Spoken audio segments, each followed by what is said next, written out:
Hey guys, I was coming out here today to do my 10-hour service, and I may even touch on the 50-hour service.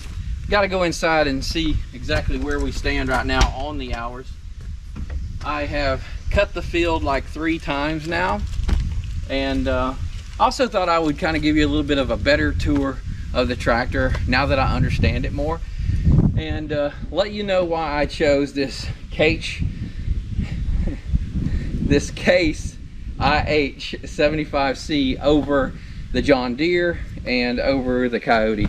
Those are the other 2 brands that I really looked at, and that's what I compared it to. So come on in here in a moment. Let's see how many hours we're up to. What a beautiful day it is today.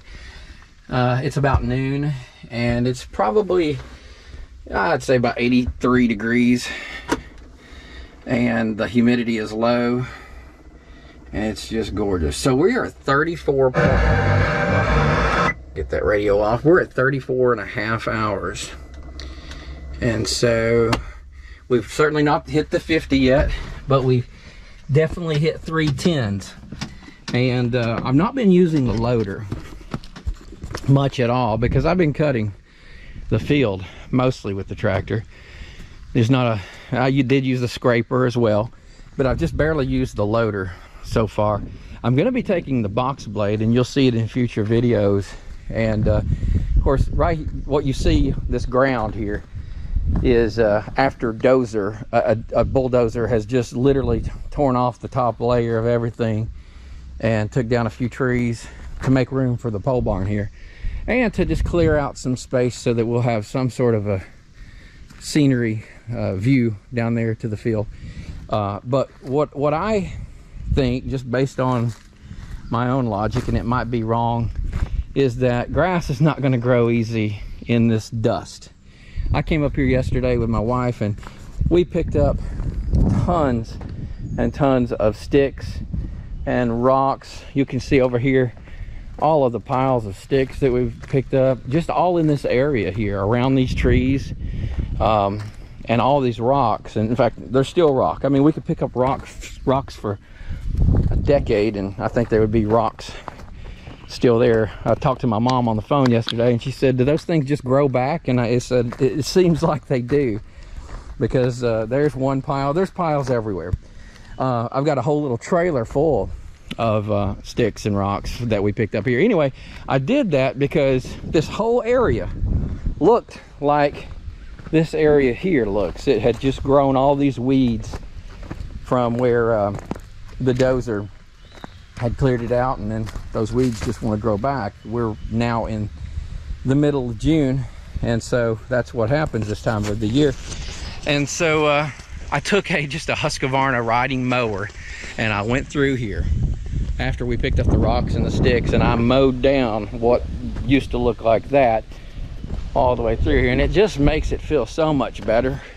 Cannot wait, however, to fix this up. So what the plan is, and I was about to say it, is gonna take the box blade, and we're gonna take all these high spots and pull them into the low spots where maybe a tree's been pulled out of the ground and there's a hole, or just a low spot here and there, and kind of get it as graded as good as we can. And then I've got a couple of huge mounds of topsoil that we had pushed over to the side, the dozer did, when we built the driveway down there near the road. I'm going to take the tractor, I'm going to take that loader, and that's when I will be using that loader. I'm going to pick up all that topsoil, put it in a trailer, a dump trailer, and I'm going to come up here and I'm going to dump a load there, over there, over here, over here, over here. And then I'm going to take that box blade and I am going to level it all out, put some seed down, some straw, and hopefully we will get grass up here. As you can see, you know, we get a little sun excuse me, through this open area here, but there is a lot of canopy, and so you can see the ground right here where there's sun spots and then there's shaded spots, and I think there's probably shaded spots that never see the sun. And so I'm a little not really sure what I'm going to do on the seed. I've watched a few videos and seen that there's some good options for shade seed. That's a little fence we put up so we can bring our 2 little dogs over when we come and give them a place to hang out. They don't like it in there, so we typically keep them with us. But anyway, I'm going to go ahead and get into the manual here for this Case IH and find these lube points. I got something to show you that I think you'll really find interesting. So I knew with this new tractor and with the Rhino and all the other equipment that I've got or that I will be getting, I'm gonna need to do a lot of lubing. That being the case, I thought, well, let's see what's available out there. And as you guys may know from other videos, I currently own a lot of Ryobi tools, and I found a Ryobi lube gun. And so I went ahead and purchased this bad boy, and in hopes that it will save me a lot of time. I read a ton of reviews on it. Everybody had great things to say about it. Well, maybe not everybody, but the huge majority did. And yeah, I've got this thing and we're going to give it a try for the very first time. I've already got the cylinder of grease inside here. It was pretty easy to follow the instructions, get it all set up and ready to go.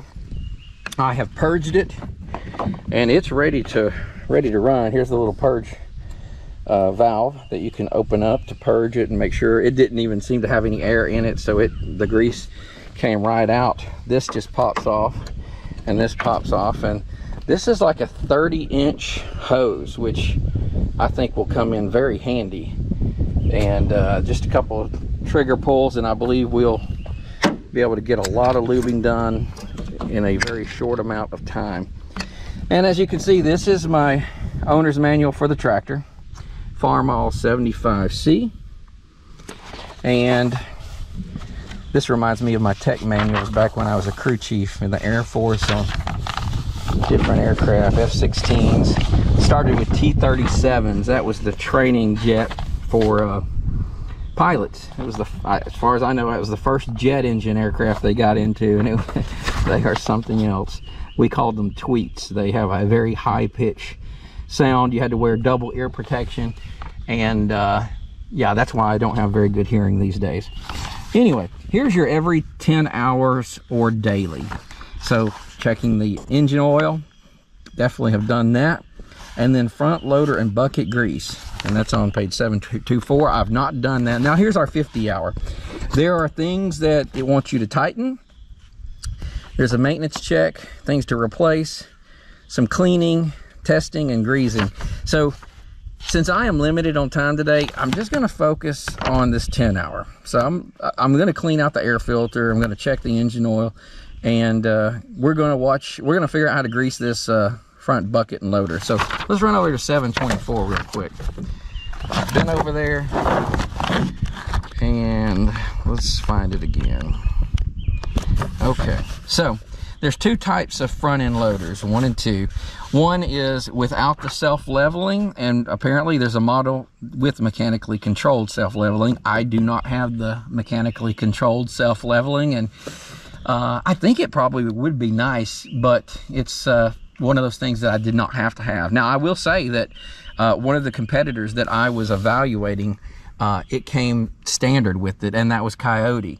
However, I'll go into it a little later. Some of the other benefits of the Case certainly outweighed the Coyote and the John Deere, and that's why I chose this. So let's look at number 1 here. We're going to go over, we're going to find out where all these lube points are at. So as you guys can tell by the way I'm talking, I'm a novice 100%. I don't know what I'm doing, but we're going to figure it out as we go. And guess what?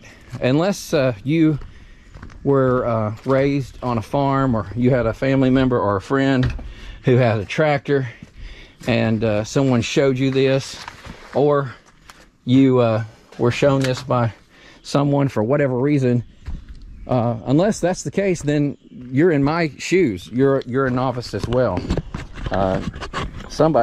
Everybody has to start somewhere, and so here we are starting together. Okay, so let's get up a little closer And let's go ahead and first of all check these air filters.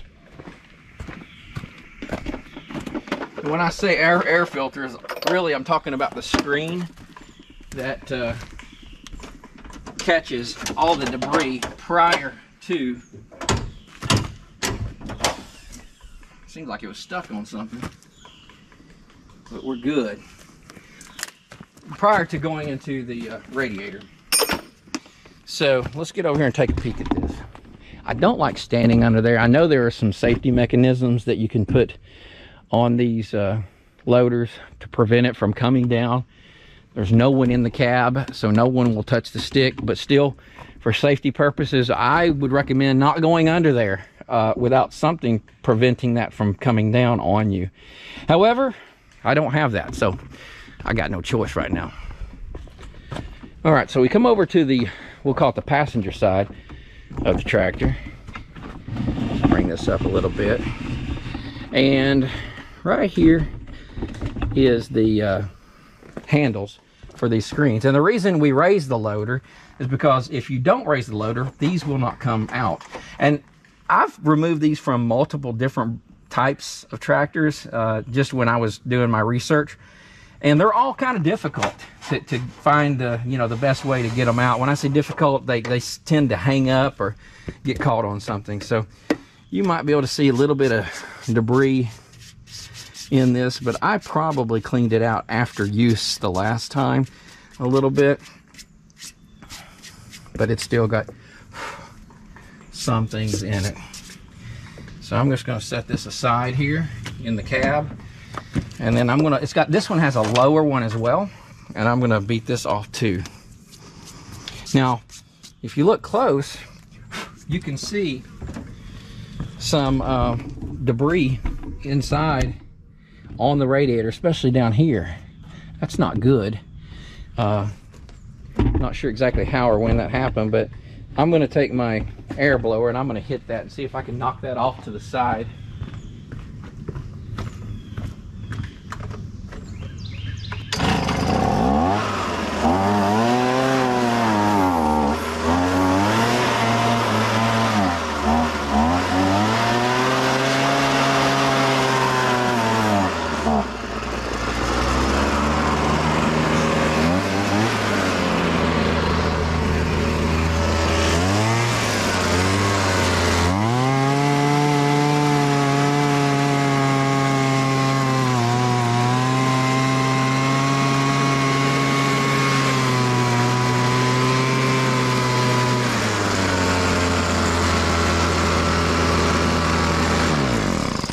You don't want to put high pressure air in there because it could bend these little areas on the radiator here. Some of these look like they might be slightly bent, and I bet that's from forcing in and out the the little filter here that you saw me messing with. I assume, because I don't know how else it could have gotten bent, but I think some small little bends like that's not going to hurt us too bad. Try to get this one fitting back in there. Here we go. Let's get the larger one back in. It's very important to clean these, from what I've heard and understand, after every use. I mean, you saw how dusty it is up here. You would not want that dust to enter in to that radiator. So as you can see, this one didn't, the lower one did not come in completely. So I got to come over here and fish it through. For some reason it's not easily going in, so I'm gonna figure out what's going on holding it up here.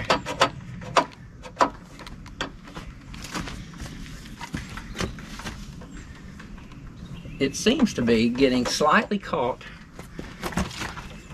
There it is on the slide. The slide is broken up into sections. You can see how this little section is here. There's little sections on in there, and it'll bow out a little bit or bow in, and it catches, and you just got to fiddle with it and get it right. So now that we're on the side, let's look at the engine oil, okay? Just set up here so you can see. There we go. Here's the dipstick, and it's been setting for a minute. It's right there where it needs to be. Perfect.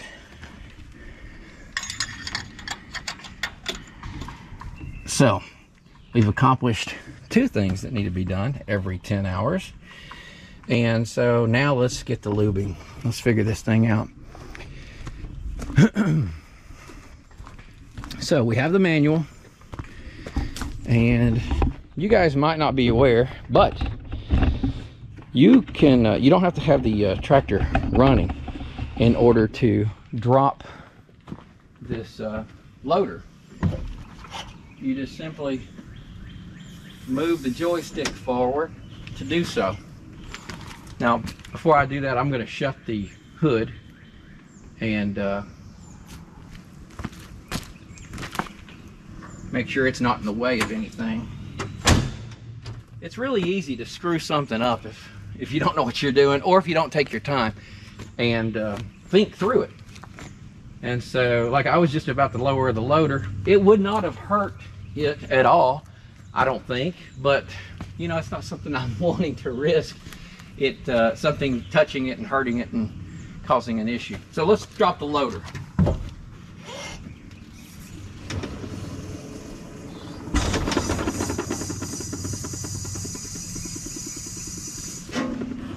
So the loader drops when the motor is off just because of its gravity, and so it's going to let it come down. It will not come back up when the engine is not running. So let's find our lube points, shall we? Okay, so our first 2 I'm going to focus on are down low, and let's get the camera so that you can see. It looks to me like it's talking about here, there, and there, because there's a total of 4. So I have that, and I'm guessing on the inside there must be 1. Doesn't look like it. That's interesting. This shows a total of 4, and down here now I see 3. I don't see 1 on this. I do see this spot right here. I guess that may be what it's referring to. So we'll put some grease there. So we're going to start with that. All right, so like I told you, this is brand new. This is my first time using this gun. So we're going to mess with this together and see what we can figure out. In fact, this is my first time lubing a tractor at all. Let me back the camera up so you can see the whole deal. All right, let's just set this on the ground. Let's pop this in here. Okay, I heard a little click and got this in the unlocked position, pulling the trigger. And I got a fly wanting to eat on me. Okay, here we go.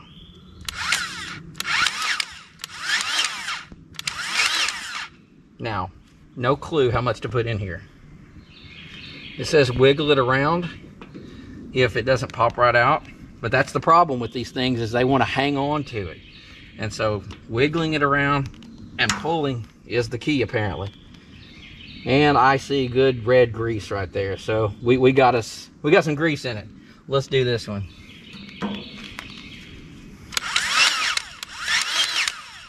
I wonder if 2 pumps is good enough. It's brand new, so I think we're in good shape. So it's wild to me how this wants to hold on so hard. I mean that's how it works, but you would think that there would be an easier way, and there is. Guess what there is? There is something that I'm going to be purchasing, putting on here, that should make life a lot easier. So I'll tell you more about that when I get it. All right, pull it around, turn it, and pull out. Getting grease everywhere. Not too bad. This has a light on it too when you use it. All right. Oh wow, you can see that grease pop out around the edges of this. All in here and all out here. That was a lot of grease in just a little moment there, holding that trigger. Maybe a little bit too much. But yeah, I squirted grease all through there. It's awesome. It's doing the job at least. All right, let's do the same thing right here.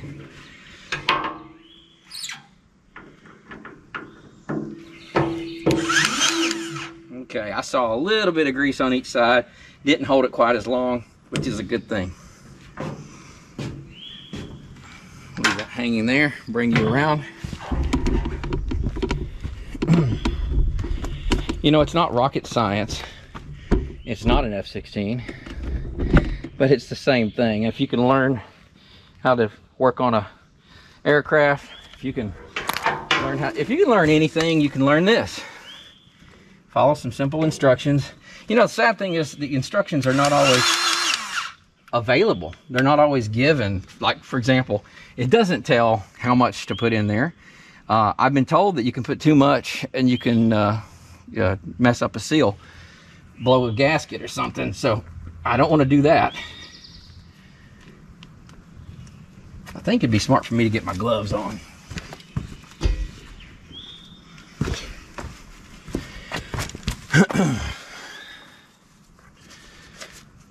Alright.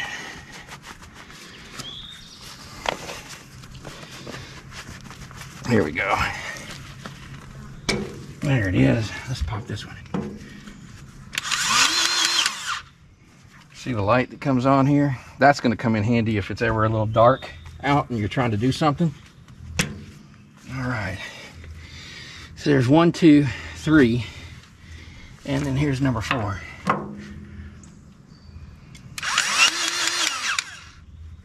Okay. I don't know if I did that 4th one on the other side. Did I? You guys know. Let me go back and look. Yes. It looks like I did do that one. I've got some nice, fresh red grease in there. All right. Let's look at the manual, and let's see where those other grease points are at. All right, let me grab it. Okay, so we have on the outside, and it looks like maybe on the inside, there's one on top here. That's what that's referring to. And then it shows it on the outside, but I have a feeling it's referring here, and I bet that point is internal inside the loader. Let's take a look around there and see. Oh, I don't see it over there. Where is that at? Oh, it's down below. Underneath it, right up in here. Pop it right in here. Okay. All right, and then up inside of there.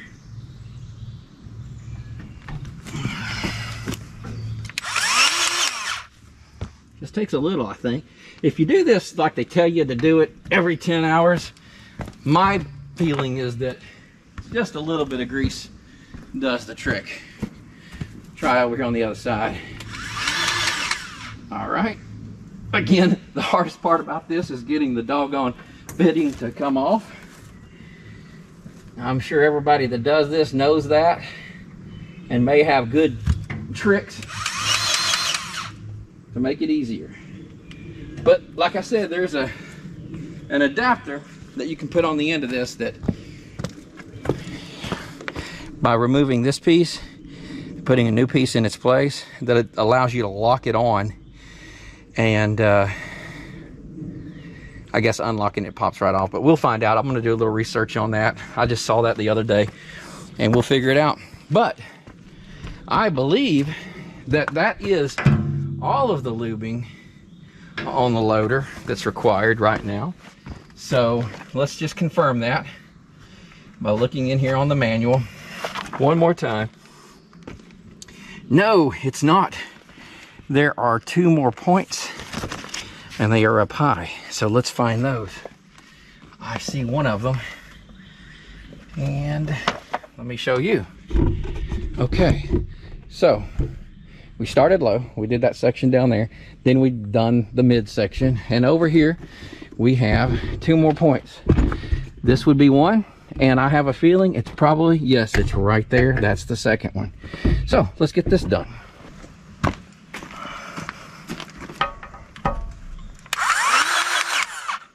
Come on. Yep, I took the gloves off again. Okay, one down here. See that one? And here's all I'm doing, squeezing this trigger.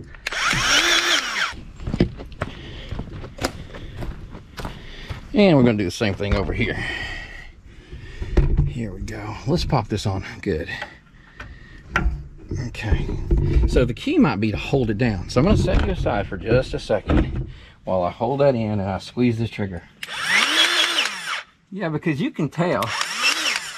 Yeah, there it comes. There comes the grease out. I guess one of the things you need to watch for is grease coming out, because if it's coming out, then you know what went in. Okay. Now, interesting. If I recall, on the other side, the fitting, yeah, it's stuck in here. Let me show you, if you can't see that. Let me bring this camera up a little bit, show you what's going on up here. Okay. So, the other side obviously does not have these hydraulic hoses, but this one's got the hydraulic hoses going right in front of this grease fitting. So, on this tractor, you just pull this aside, pop that in, and give it a go. All right.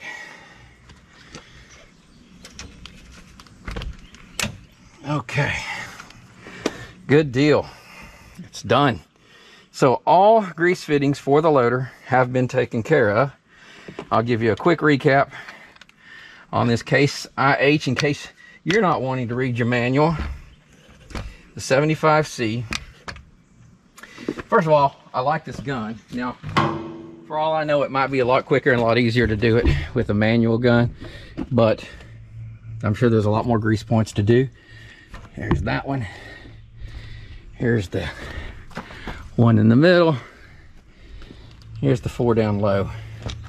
Of course, there was the one in the middle underneath here as well. There it is.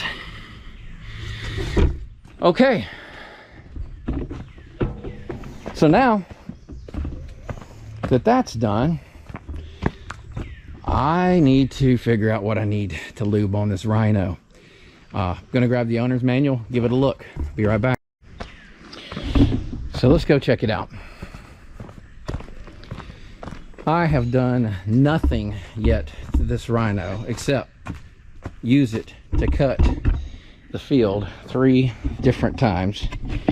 And so I've probably put a total of, I don't know, let's see, probably about 21 hours, something like that, on the Rhino.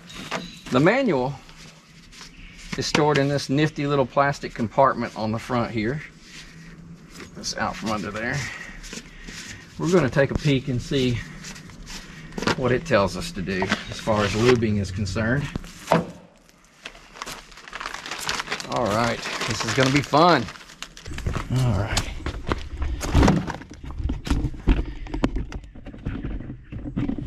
Let's see what we got here.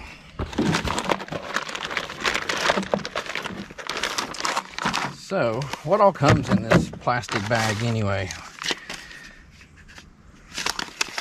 Looks like there's agricultural implement drive lines. So that's the driveline manual, apparently. Talking about safety. It's the safety manual for the PTO connection, which is very important.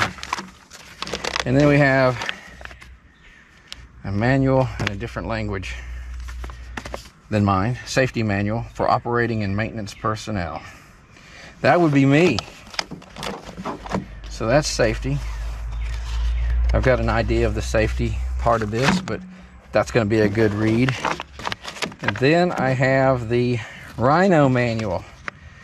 Let's see, are there two sides? There are. Here's the English version. So, operator's manual. Let's take a look. I tell you, it's kind of hard to, with these pages all bent like this, it's kind of difficult to mess with. It looks like the first area is all about safety. Then we have an introduction. Then we have assembly. And then we have operation. So let's jump into operation for a moment. I have a feeling maintenance might be next. Operation goes for a while. Here's maintenance. So let's just jump over to maintenance, okay? Because we've operated it. We've learned how to use it safely. What we want to figure out is, how do we maintain it? All right.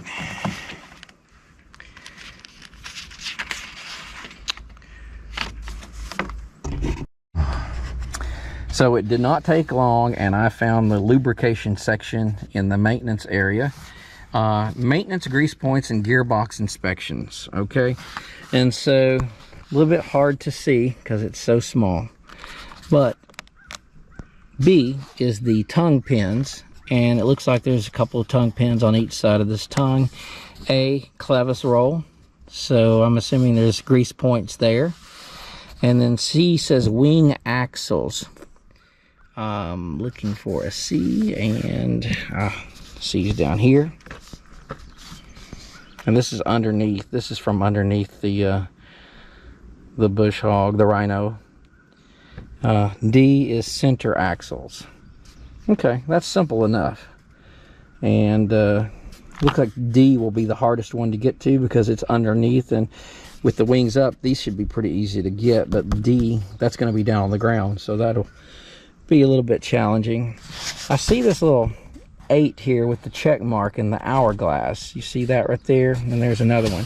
So the check mark says gear oil. Use 85W 140 gear oil. And the little hourglass, I'm assuming, is going to tell you that you do that after so much time. And so, in 8. Inspect gearbox oil levels every 8 hours. So we are definitely overdue for a gearbox oil level inspection. I did, when setting up the unit, we did perform a gearbox oil level inspection, and they were low from the manufacturer, so we added oil to that. And it's telling you to use NLGI #2 grease, which is what we've got in our gun. And that's what's recommended for the case tractor as well. So that's good. The Icon 5150 unit is the only unit that has serviceable hubs that would require lubrication every 40 hours. Okay, so we have the 3150, not the 5150. Note, lift wings to grease D for left and right sides. Got it. All right, let's make this happen. All right, let's pop a little grease in the Rhino. Let's lube this bad boy up a little bit. So what you didn't see over on the tractor was that I went back and I took a rag and I wiped off the excess grease that I had put on there, because in this dusty environment you don't want to leave excess grease, or it will absolutely be a magnet for more dirt, and it'll just be a bad mess, and you don't want to do that. So there's point 1 in the clevis. Here's second point, and on the opposite side we have another one. According to the manual, there she is. And yeah, you can already see in that area where the dust has already built up on the original grease that was on here. It's just gonna happen. But you don't need to make it any worse than it already is. All right.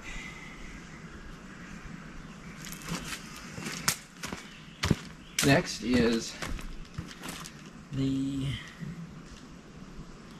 C area. This would be around back. Let's go see if we can find this together.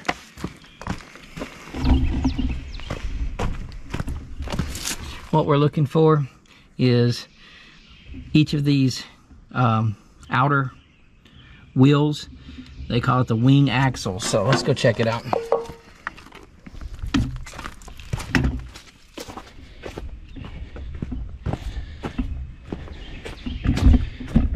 Let's see if we can find this. I believe I may see it, and it's right here. Okay, cool. That's easy. All right.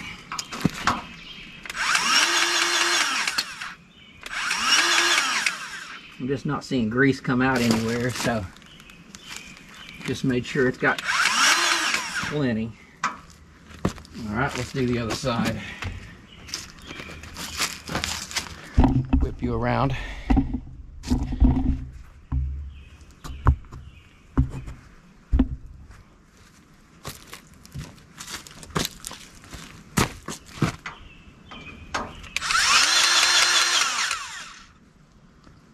All right.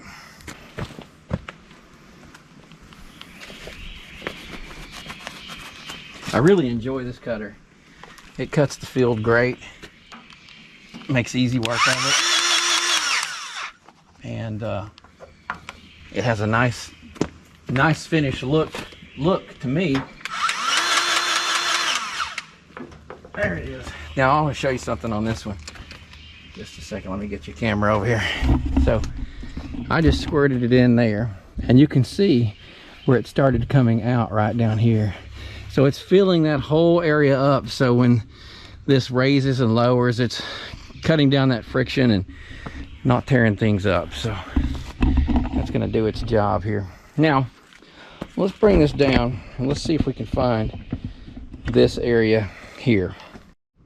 It's funny, when the camera goes off, all the pressure goes away, and I found it. But I'll tell you why it was so hard to find. I'll take you off this tripod and pop you down here and look. The reason it was so hard to find is because it was covered with dirt, grease, and then dirt. So it did not even look like a fitting. I've taken a little stick and I dug out the grease and the dirt. It looked just like that bolt right beside of it. That's on the outer side underneath the wing. Okay, down low. I'll show you. I didn't clean the other side out yet, so I'll show you what it looks like. And this is again, just after about 21 to 26 hours of use. All right, you see the one on the left? Well, that's the grease fitting. You would never know that. So there's two of them. We'll get those greased and then we'll come back to find the others. So like I said, there was one more point. It was labeled D in the diagram, and I looked all underneath this center section thinking that it would be there somewhere, but after a little bit closer looking at the diagram, I did see that it was over actually on the left side. If you look right here, you will see that grease fitting. It's inside of this raised section, and so it was hiding from me a little bit, but it's on the left side of the center, up behind the axle, actually forward of the axle. So we're gonna get this thing lubed and we're gonna get rolling on some other things. All right, so let's check the gearboxes, see what the fluid level is. Now on this wing, on the left wing, I see this looks nice and clean, no issues at all as far as anything that looks like leakage around this plug. But I come over here to the center and I see all kinds of buildup where there's obviously been some sort of a leak at this plug here. Also, if I come over to the right wing, same thing. Now I just checked the fluid level in here, and this is the dipstick, and I think this is the fill plug where I would need to fill it, and it's setting exactly on full. And I'll show you that same dipstick over on the other wing and in the center, and we'll see what those look like in comparison. But yeah, you can definitely see where there's been some leaking around here, so I'm going to make sure that that's tight. so that I don't get any more leakage coming out of there. But let's take a look over here real quick. See how this one looks. This one should look good. Boy, that was loose. I just barely touched it and it just came right out. These are some long threads and they're plastic going into metal, which is concerning. When I was trying to put that other one in, it felt like it could very easily strip. Let's see here.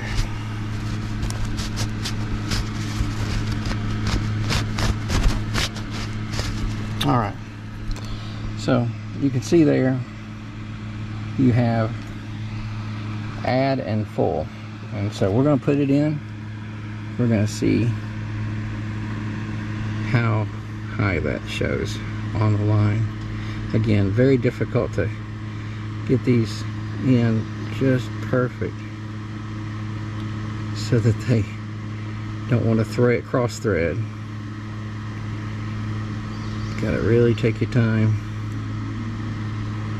go backwards until you can find that sweet spot where you can go in. There it is.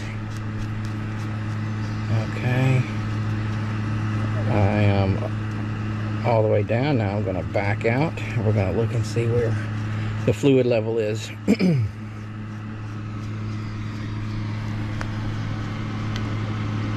All right, looking at that, it looks to be all the way up on the top of the fill line. The other side was in the center, which is where the line is. Full is up here, add is down here, and that one's directly in the center. And so, that being the case, let's just take that off. Yeah, no doubt that that line came all the way up to above the top of full. So my question would be, is it full at the line or is it full up in the word full? I think you would want to add it if it was below the line. I think if it's at the line, you're probably okay. But we may add a little bit anyway, or we may hang tight and wait. We shall see. Let's put this one back in. But this one's good. Again, the other side is the one that was exactly on the line, which is probably okay, but I need to definitely tighten that plug and keep an eye on it. The manual says to check this frequently, and I know when they delivered it, it was supposed to have been done at the service at the dealer, but they had to come back out and do some things, and when they checked it, they had to add some oil, some gear oil, because it was not where it needed to be. Let's take a look at this one. Now this one, again, has this buildup, as you can see on this plug. Let's take a peek. Now this is much tighter, there we go, than the other one was on the wing. It's actually tighter than either of the other two were. But let's wipe it down and see what we have. Now, just by looking at this, I can tell it's probably going to be a little low.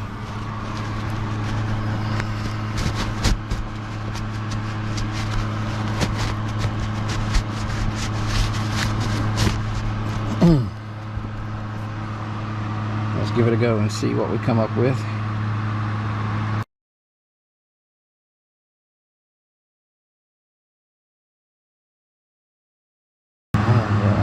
Up and out. Yeah, if you look at that, you can tell it's just below the line. So we're going to add a little oil on this one. So I'm just going to set this here for now. Now I'm going to grab the manual and just confirm that this is actually the spot where I do the fill instead of there in the hole where the dipstick is. I'm assuming it's the same compartment, but for all I know, there's some sort of reservoir over here and it diverts over there, and I don't want to make a mistake. So read the instructions. So I'll be right back. Okay, so what I read in the manual is that, of course, this is the dipstick, and it says to check it prior to any time you use the machine, and then check it frequently beyond that. It also said to add oil if the dipstick is obviously not full. And then it says there are filler plugs on top of every gearbox. So it does not specify that this is the filler plug, but I'm going to see if that's loose. This is the one that had no leaks. It does not feel loose at all. And I'm not going to take it off because it was fine. There was no, that one was the one that was absolutely full. So let's take you over here and take a look at the other ones and see if we can tighten that and or loosen it, and see if we want to add oil there. By the way, if you hear that humming noise, I've got my trusty Ryobi battery operated fan out here in this heat. It sure definitely makes a difference. So let's take a peek here. Let's see here, see if that feels loose at all. It does not feel loose. It was barely loose, but like as you saw, it had a buildup around it. There's a cap on top of this, and it doesn't even show this in the diagram in the manual. It doesn't show this at all. It just mentions that there is a filler plug. It shows nothing up close, nothing about this. So I'm really not sure. I wouldn't think that this top would come off, but why is it there? What's the deal with it? I also noted in here that it is recommending that we use a 85W140 gear oil, and I believe I purchased an 85W90 gear oil. Let me take a look and see what I've got.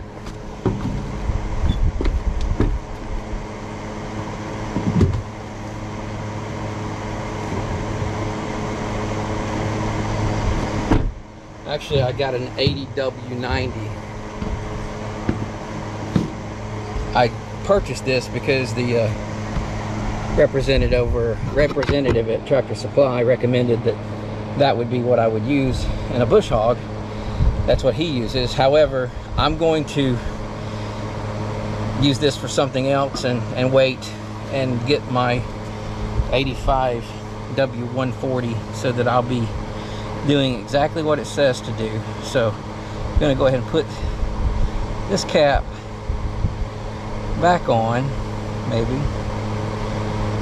I don't know how many times you want to watch me try to thread this thing, but here we go. We're getting it. It's finicky. You don't want to force it ever. It would be so easy to cross thread that, and then you're calling the manufacturer waiting for this plug, or going out and finding something that will work in its place. All right, let's take a look at this one over here and see if it was loose at all. Again, this is the other one that has the buildup. Just curious if when I put the socket on here, if it's going to show an easy tighten. Nope, it's set you down here. I mean, it's slightly loose, but it's you know, I wouldn't think it would require a lot of torque, but I torqued it a little more.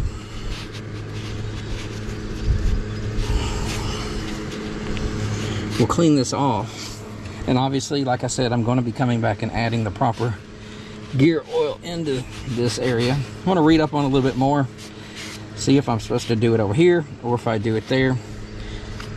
It's really worded strange. It doesn't give you good, clear instructions. But yeah, we'll come back and we'll get the oil added to this before we use this thing again.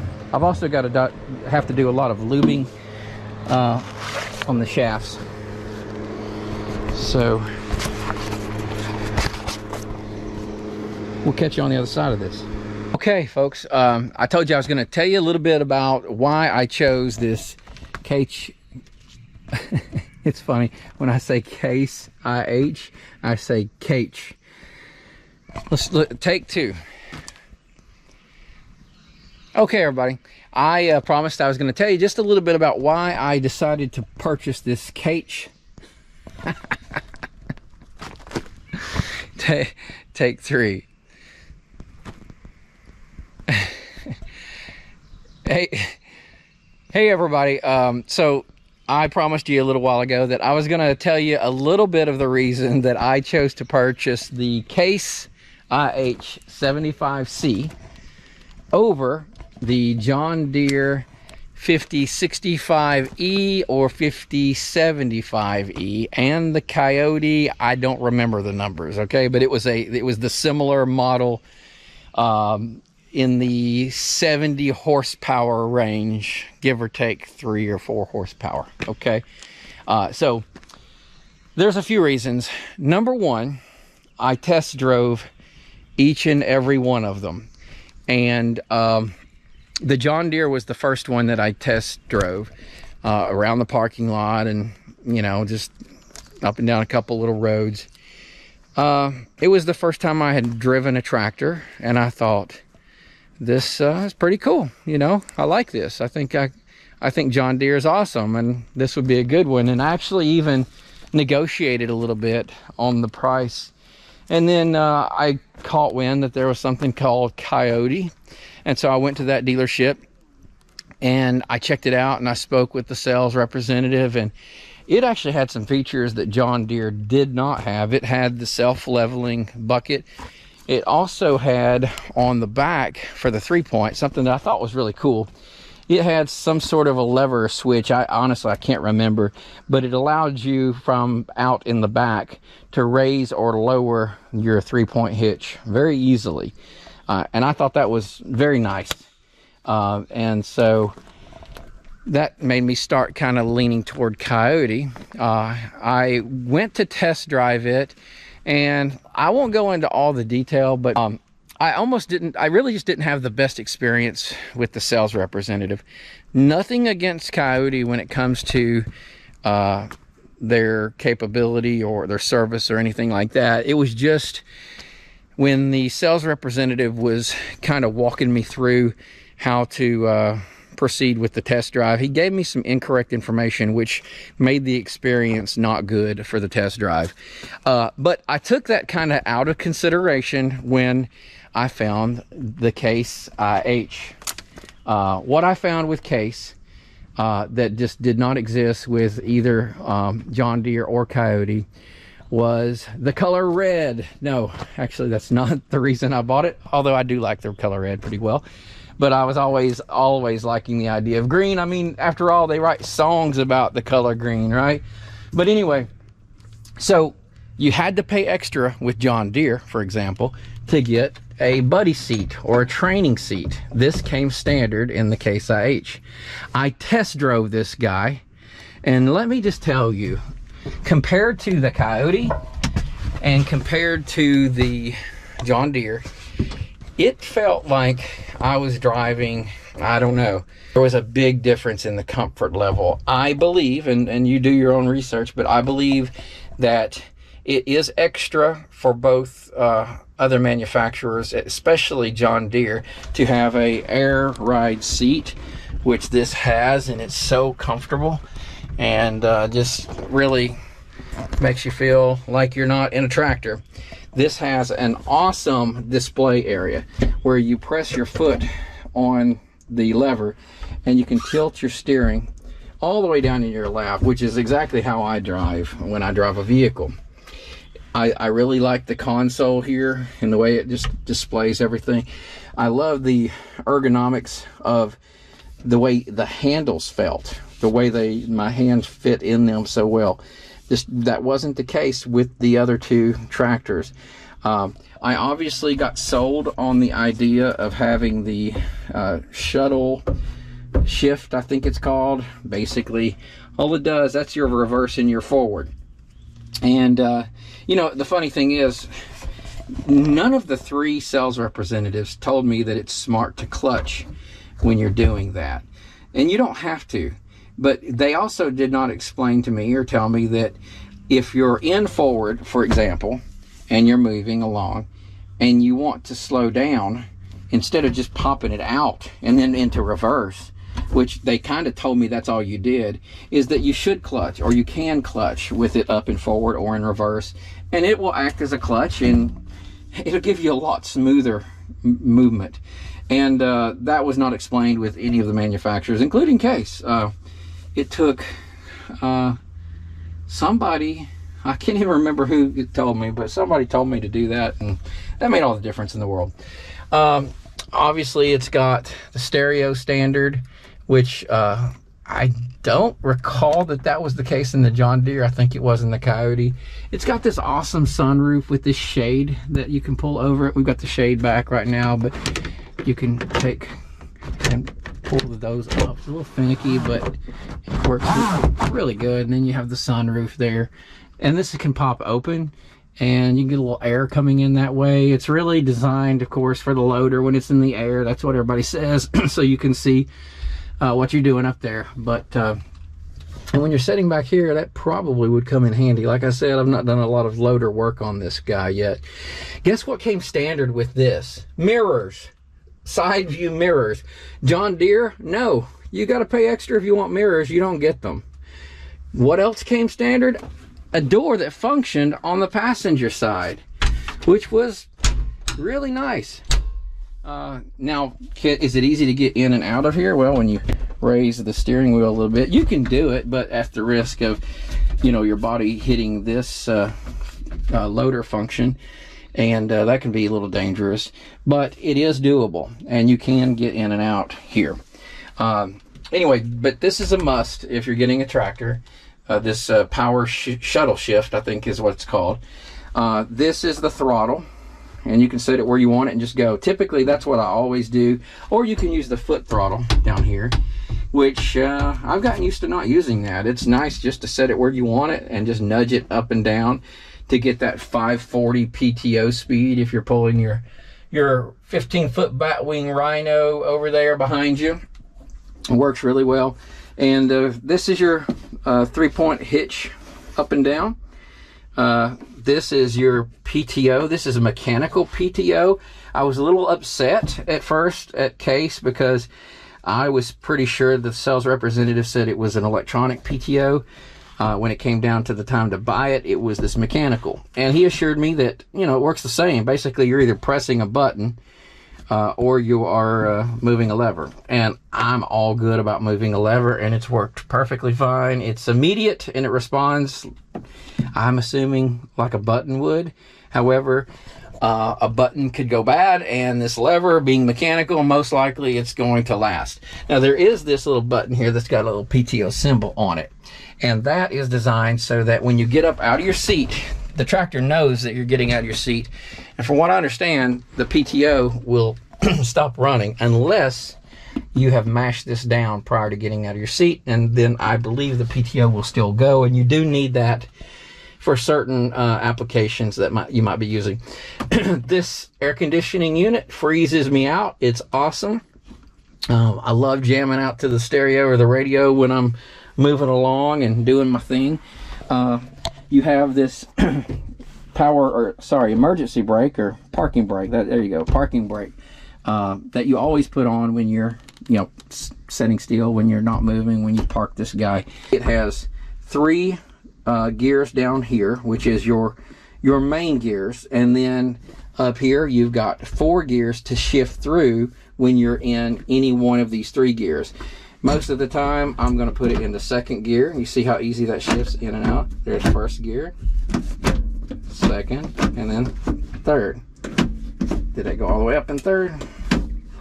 It did not. Helps to be maybe having a little bit of movement going. While I'm sitting here parked, it may not want to shift as easy, but it shifts very easy into 1st, 2nd, and 3rd. Now, whatever gear you're in, you have 4 gears. So that makes it a 12-speed. And I was comparing that 12-speed transmission option with the John Deere and the Coyote, and they all had that. So I was insistent upon getting that anywhere I went. On the joystick for the loader, on the 75C, they actually install a pre-wired grapple or third hydraulic function for the front end loader. And of course, I'm actually about to have a grapple installed, or the third function installed for the hydraulics up front, so that these will actually be functional. That was another reason I chose the 75C over the 75A, and don't hold me to it, but I'm not sure if the John Deere had this already pre-installed. It does not have to be pre-installed. You can purchase the whole kit, but I thought, you know, all the other great benefits about this tractor, that's just another plus that I had. And of course, I did not mention the two hydraulic remotes that are included with the tractor, and it's also got a space here that we can include a third hydraulic remote for the rear. This is what I use to raise and lower the Rhino on the back, and this is what I use to raise and lower each of the wings. There is a way to tee the hydraulics back there so that the wings will work independently. Now when I raise and lower them, one will come up, the other one will go down a little, and I have to just work back and forth until they are exactly where I need them to be. But no big deal. We can add this third function if we ever want to for any other need, but I don't really see myself having a need for a third remote hydraulic in the back. This third function for the front, absolutely. For the grapple, we're going to definitely get that installed, and I'm very excited about it. Right now I'm doing research on grapples, and very soon I'll be giving you a lot of information when we get this new grapple in. Can't wait to show it to you. This tractor was made in Italy. Case IH is an Italian brand, and I just think their workmanship is phenomenal. I think they just do a really good job, and everything about this tractor is fantastic.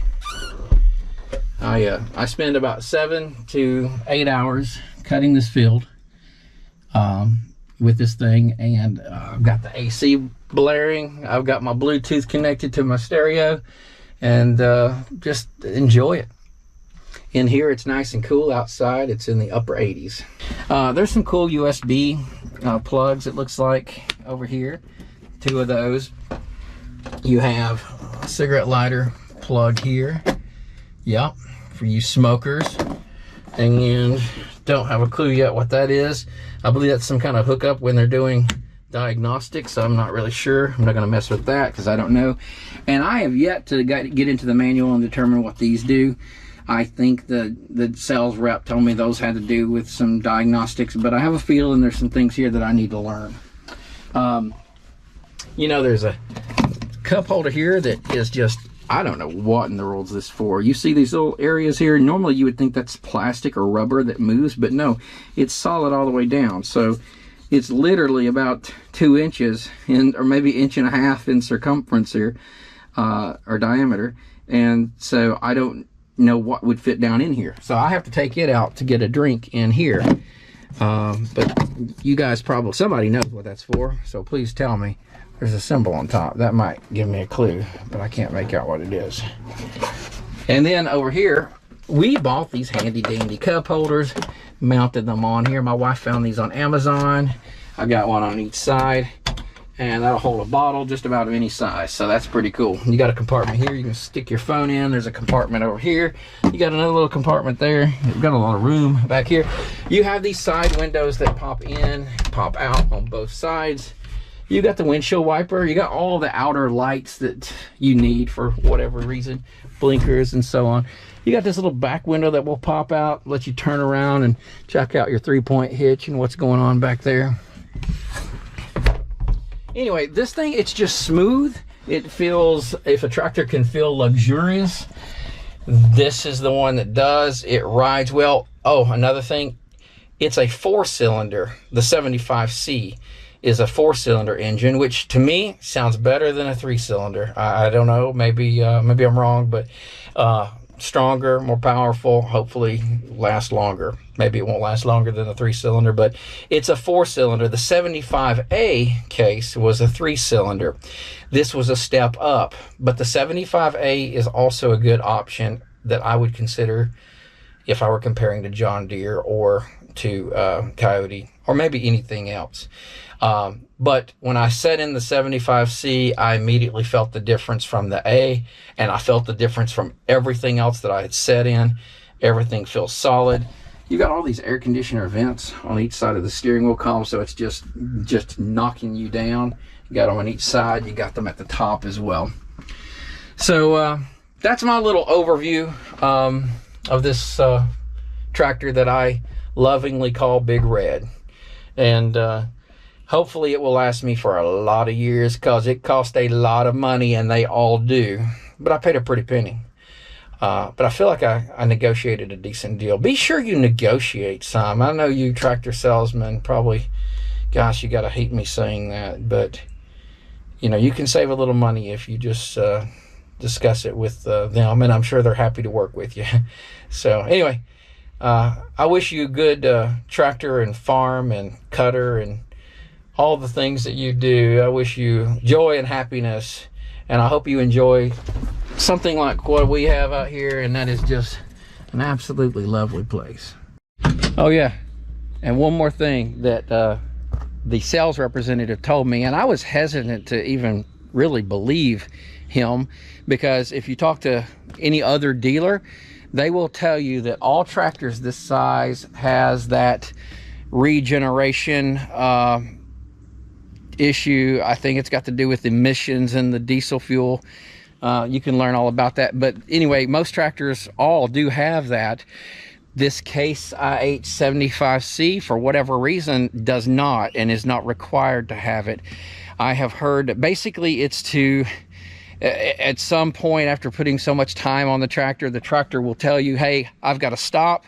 I've got to, I guess, really increase the RPMs to burn off the particulates from the diesel fuel.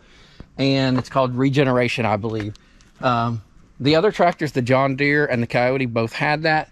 This doesn't. So not one time have I had to deal with that. I hear it is a nuisance, but it's something that, you know, I guess it's not that bad of a deal, you know, if you have to do it.